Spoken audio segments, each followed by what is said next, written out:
Just like we all thought, Fabio Fognini will take on Dusan Lajovic in the first clay Masters final of the year in Monte Carlo tomorrow.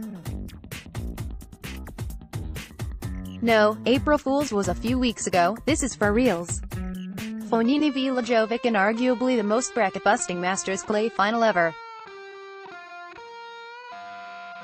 So how did we get here? Well, first Lajovic took advantage of a fatigued Daniil Medvedev who had beaten his countryman Novak Djokovic in 3 sets a day earlier. The 28-year-old Lajovic, though, was getting pelted early, going down 5-1 in the first set before winning 10 straight games and eventually taking it 7-5, 6-1. It was an incredible match today, said Lajovic. I had the worst nightmare, falling down 5-1. But I won 10 games in a row, so I was able to find my rhythm in my game. In the windy conditions like today, it was impossible to play real tennis, and in the end I was able to hit my forehands better than him. I'm still unaware of my achievement in Monte Carlo. In his first Masters semi and now final, it's absolutely the 48th ranked Lajovic's best week of his career. And it's not even close. Today was the toughest match for sure, so far from many aspects, mentally, physically, and I played a player who is playing very tough, tricky tennis, added Lajovic. The conditions today with the wind were incredibly hard, so we were struggling a lot, both. But right now I'm really enjoying the moment.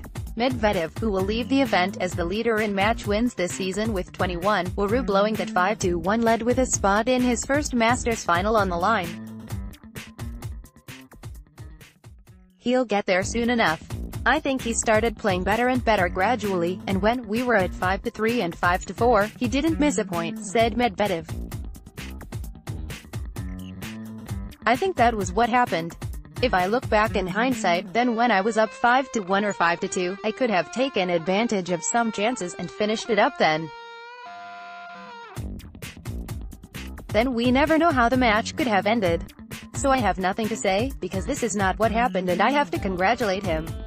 So if that wasn't shocking enough, that was just the appetizer. Now for the main course. Rafael Nadal had won 11 of 14 against Fabio Fognini. Fabio won 3-all in 2015, and early on he was in control, up 3-1, and it looked like we were headed for another Rafa rout. That's what happened, except it went the other way. Fabio pretty much flipped a switch after going down 2 breaks. Rafa's balls, when they landed in the court, were short enough where Fabio could dictate off both wings, punishing Nadal down the line with regularity. And Rafa really struggled on serve. From 3-1 down, it was all Fognini who stunningly went up 6-4, 5-0 before Nadal finally stopped the rod, winning a couple games just for posterity.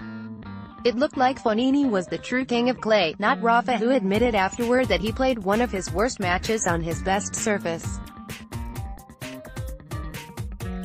The vision was clear, but I played a very bad match against a good player, so in that situation, you have to lose. Nadal told the assembled media in Monte Carlo. That's what I did this afternoon. It was a tough day and he was a difficult opponent. It was this kind of day that everything went wrong. I probably played one of the worst matches on clay in 14 years.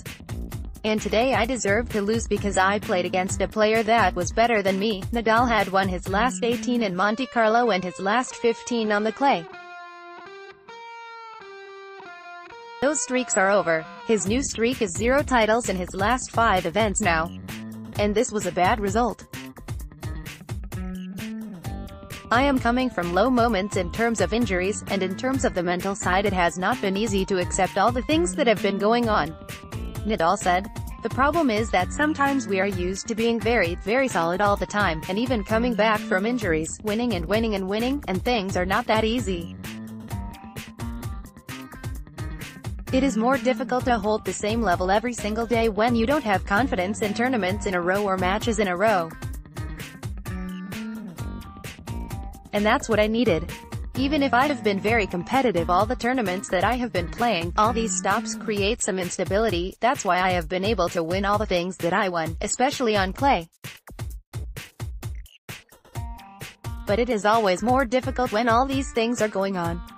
Rafa finished winning just 44% of first serves, 39% of second, and he was -15 in the winners-to-errors ratio. Fognini was -1. Big picture, the problem for Rafa is he's injury-prone and he's turning 33 in 2 months. And as you get older, you do tend to have those bad days. Even Roger has them, everyone does as they age. That said, I do think Rafa will regroup and win in Barcelona, but I could see him losing at either Rome or especially Madrid. The French, of course, is best of 5, which makes beating Rafa a whole different challenge. As for Fognini, full credit to the 31-year-old. The Italian was down and out in his opener to Andrei Rublev, and against yesterday was a break and a set down to Borna Coric. He came in with just 4 match wins on the season, but he was cool and confident and didn't panic when he was in that early hole. With Rafa, it's always difficult. Fognini said, "I was telling him yesterday that I knew that I have the game to play against him. Sometimes I won a few matches. One crazy one in the US Open and 2 times on clay. So I knew that I had nothing to lose, because, of course, especially when you go with him on clay, it's always really tough." With Rafa's loss though, it suddenly makes this clay season a lot more interesting. And we'll have yet another new Masters champion tomorrow. 2 veterans will for their biggest career title. Amazing. I think it's going to be really tough. Fognini said of the final. He has nothing to lose. I have nothing to lose. We start 50-50. Even if the ranking, I'm higher than him, I know that I have to run a lot tomorrow. You might like Nadal, Djokovic cruise into Monte Carlo quarters, Serif theme tumble out, Djokovic dumped out of Monte Carlo by Medvedev, Nadal unstoppable now. Federer reverses Monte Carlo decision, will take on Nadal. Novak Djokovic, it's always tough playing Rafa, but I know I can win against him. Rafael Nadal, I have amazing feelings when I play Monte Carlo. Video, read more stories about Monte Carlo. Tags, Daniil Medvedev, Dusan Lajovic, Fabio Fognini, Rafael Nadal. Don't miss any tennis action. Stay connected with TennisX. Follow at TennisX. Get the free TX daily newsletter. Top story, Fabolous Fognini routs Rafa Nadal in Monte Carlo, will meet Lajovic for the title. Let's block ads.